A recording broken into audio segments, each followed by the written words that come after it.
ဘန်ဒိုဂျာကိုဒေါသထောင်တမင်စွာပြီးကော်နာလို့မိုင်းကိန်းစပယ်ရှယ်လေးဖြစ်နေပြီဆိုတာပြသလိုက်တဲ့ဂျိုရှော့ဗန်ပရိသတ်များလုံးမင်္ဂလာပါများကြော်ကြားအမေ Sport Channel ကနေအားလုံးကိုပြန်လည်ကြိုလိုက်ပါရစေ UFC 31အတွက်သတင်းစာရှင်းလင်းပွဲမှာစကားရှိနေတဲ့ဘန်ဒိုဂျာကိုလူငယ်လေးဖန်ကပပဆက်ဆက်ဖျက်ပြောလိုက်လို့စင်မမာရင်အသေးအကျေရန်ပြေးကြတော့မယ်အခြေအနေဖြစ်သွားခဲ့ရပါတယ်ပရိသတ်များလုံးမင်္ဂလာပါခင်ဗျာ UFC လောကမှာဂျိုအိုင်းတွေကသွေးထွက်တန်ရုံတိုက်ပွဲတွေတက်ကာလီပွဲကြိုသတင်းစာရှင်းလင်းပွဲတွေကပို့ပြီးတော့ကြီးကောင်းနေကြပါတယ်အဲ့ဒါတမင်စနေမှာစကွဲနေ့မှာထိုးတဲ့ကြမယ်ဂျိုရှော့ဗန်နဲ့အလက်ဇန္ဒာပန်ဒိုဂျာတို့ရဲ့ UFC 31ပွဲကြိုသတင်းစာရှင်းလင်းပွဲဟာတမိုင်းတစ်လျှောက်အတန်းတန်းဆုံးနဲ့အတင်းမာဆုံးတွေးဆုံမှုကြီးတစ်ခုပြင်မှတ်တမ်းဝင်သွားခဲ့ပါပြီသူတို့နှစ်ယောက်ရဲ့အရင်ပွဲတုန်းကအငင်းပွားဝယ်ရလက်တွေကြောင့်အခုမကြေပွဲဟာအစာကလေးကမီးတောက်လောင်နေကြတာပါဒါပေမဲ့အဲ့မီးတောက်ကိုဓာတ်ဆီလောင်းချလိုက်တဲ့ဖြစ်ပျက်ကတော့သတင်းစာရှင်းလင်းပွဲဆင်မြင့်တက်မှာရင်အားလုံးရဲ့မျက်စိရှိမှအရှင်လက်လက်ဖြစ်ပျက်သွားခဲ့ပါတယ်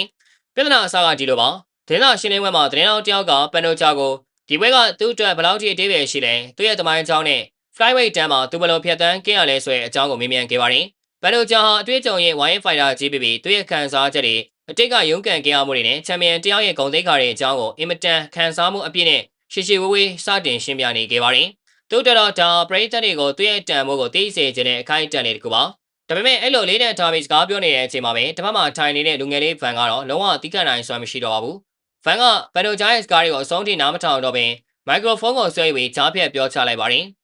အခုရစနေမှာစကွဲနေ့မှာထုံးမဲ့ပွဲအကြောင်းကိုပဲပြောစမ်းပ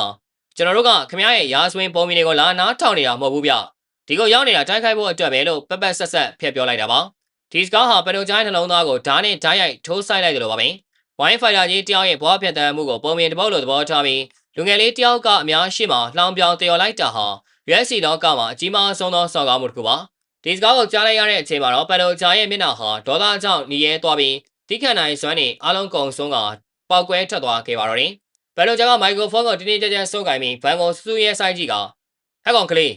လူကြီးတွေစကားပြောနေမင်းပါဆက်ကိုပိတ်ထားစမ်းနားလေလားလို့ကြောက်ကမန်းလေးလေးဒေါသတဲ့ဟောက်လိုက်ပါတယ်။ဒါဖိုင်တာတယောက်ရဲ့ချင်းချောက်မှုတတ်မဟုတ်ပဲလေးစားမှုရှိတဲ့လူငယ်တယောက်ကိုလူကြီးတယောက်ကဆုံးမလိုက်တဲ့အတန်မျိုးပါ။ဒါပေမဲ့ဂျိုရှော့ဗန်ဆိုတာကလည်းအကြောင်းတရားဆိုတာကိုနားမလည်တဲ့သွေးဆူလွယ်တဲ့လူငယ်ပါ။ဘန်ဒိုဂျာရဲ့ဟောက်တန်ကိုသူကနည်းနည်းလေးတောင်ဂိူးမဆိုင်တဲ့အပြင်ပေါ်ပြီးတော့မှရန်စားလိုက်ပါသေးတယ်။ခင်ဗျားရဲ့ပါဆက်ပိတ်ထားလိုက်။ဘာလဲကျုပ်ကိုဘာလို့ချင်လို့လဲ။ဘာလို့ရဲလို့လဲလို့ကျော်တင်းနဲ့ပြန်လည်ဆင်ခေါ်လိုက်ပါတယ်။ဒီစကားလေးဆိုရောစင်မြင့်မော်ကအခြေအနေကလုံးဝကိုထိန်းချုပ်လို့မရတော့တဲ့အနေအထားကိုရောက်ရှိသွားခဲ့ပါပြီ။ဘန်ဒိုဂျာကထိုင်ကုန်ကနေဒေါသကြီးမတ်တက်ရက်လိုက်ပြီးဗန်ထိုင်နေတဲ့နေရာစီကိုအတင်းပြေးဝင်သွားဖို့ကြိုးစားပါတော့တယ်။ကင်မရာမီတွေတစ်ဖက်ပြက်လင်းလက်သွားပြီးပွဲခန်းမတွေကပရိသတ်တွေအားလုံးကလည်းထိုင်ကုန်ကနေမတ်တက်ရက်သွားကြပါတယ်။အခြေအနေတွေမဟန်တော်ဘူးဆိုတာကိုရင်းမိသွားတဲ့လုံခြုံရေးတပ်ဖွဲ့ဝင်တွေဟာချက်ချင်းပဲစင်မော်ကိုပြေးတက်လာပြီးဘန်ဒိုဂျာကိုအတင်းဝင်ရောက်ဆွဲဖက်တားဆီးခဲ့ရပါတယ်။လုံခြုံရေးတွေကဘန်ဒိုဂျာကိုသူ့ခုံမှာပြန်ထိုင်ဖို့အတွက်အသေးလဲစူးစမ်းဆွဲနေချိန်မှာပဲတပတ်ကဗန်ကတော့ထိုင်ကုန်မှာအေးဆေးထိုင်နေရင်ဘန်ဒိုဂျာကိုလည်းညှိုးထိုးပြီးအတန်ထောင်ရီမောလှောင်ပြောင်းနေကြတာကိုမြင်တွေ့ကြရပါတယ်